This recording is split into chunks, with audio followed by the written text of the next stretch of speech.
কবির সুমনের গানের দুটো লাইন, যেখানে তিনি বলছেন, আমি চাই হিন্দু নেতার সালমা খাতুন পুত্রবধূ, আমি চাই ধর্ম বলতে মানুষ বুঝবে, মানুষ শুধু। একদা তৃণমূল কংগ্রেসের টিকিটে সাংসদ হয়েছিলেন সুমন চট্টোপাধ্যায় ওরফে কবির সুমন। তবে রাজনীতির সঙ্গে এখন আর যুক্ত নন তিনি। তাছাড়া সঙ্গীতের সুমনকে কখনো রাজনীতির চোখ দিয়ে দেখা যায় না। তাই তার গানের ওই লাইনগুলো সাম্প্রদায়িক সম্প্রীতির স্বপ্নের ছবি হিসেবে থেকে যাবে চিরকাল।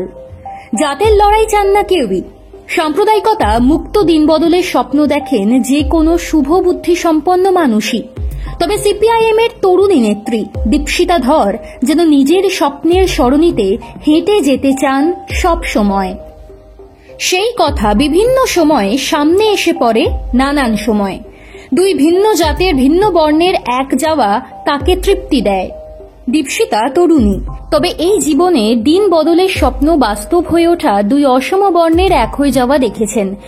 সে অভিজ্ঞতার কথা সোচ্চারে বলতে রীতিমতো আবেগপ্লুত দেখায় তাকে। যেমন নয়াদিল্লির জেএনইউ ক্যাম্পাসের গল্প বলতে গিয়ে সেই অসবর্ণ বিবাহের কথা সম্প্রতি R+ চ্যানেলকে দেওয়া এক সাক্ষাৎকারে উঠে এসেছে দীপশিতার স্মৃতিচারণায়, যেখানে তিনি বলছেন তার প্রাণের শিক্ষাক্ষেত্র জেএনইউ বা জওহরলাল নেহেরুর গল্প, যেখানে দুটি ভিন্ন সম্প্রদায়ের ছাত্রছাত্রীর বিয়ে দিয়েছিলেন সেই বিশ্ববিদ্যালয়ের শিক্ষকরা।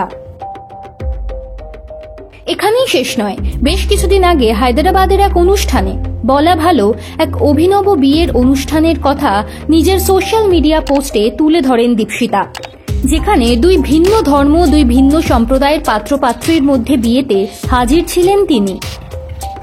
দীপশিতা শিক্ষিতা, সুবক্তা এবং অবশ্যই জনপ্রিয় একজন বাম নেত্রী।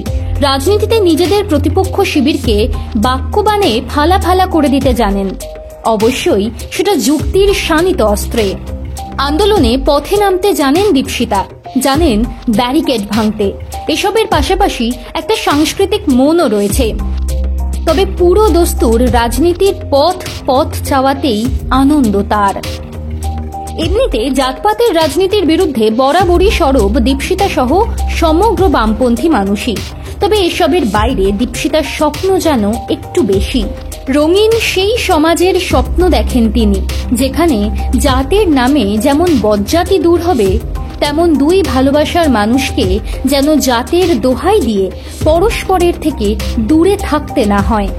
তাই জেএনইউ ক্যাম্পাসের সেই ছাত্রছাত্রী থেকে হায়দ্রাবাদ, দুই ধর্মের নরনারীর এক হয়ে যাওয়া আনন্দে ভরিয়ে দেয় দীপশিতাকে। কে বলতে পারে অদূর ভবিষ্যতে সংকীর্ণতার আবদ্ধে বলি হয়ে যাওয়া ভালোবাসার মানুষদের জন্য বৃহত্তর আন্দোলন হবে কিনা? কে বলতে পারে সেই আন্দোলনে হয়তো সামনের সারিতে পতাকা হাতে নেতৃত্ব দিতে দেখা যাবে যে মেয়েকে, তার নাম দীপশিতা ধরই। সুমনের গানের লাইন দিয়েই শেষ করি তাহলে, যেখানে তিনি লিখছেন, আমি চাই সবাই যেন দিন বদলের পদ্য বলে।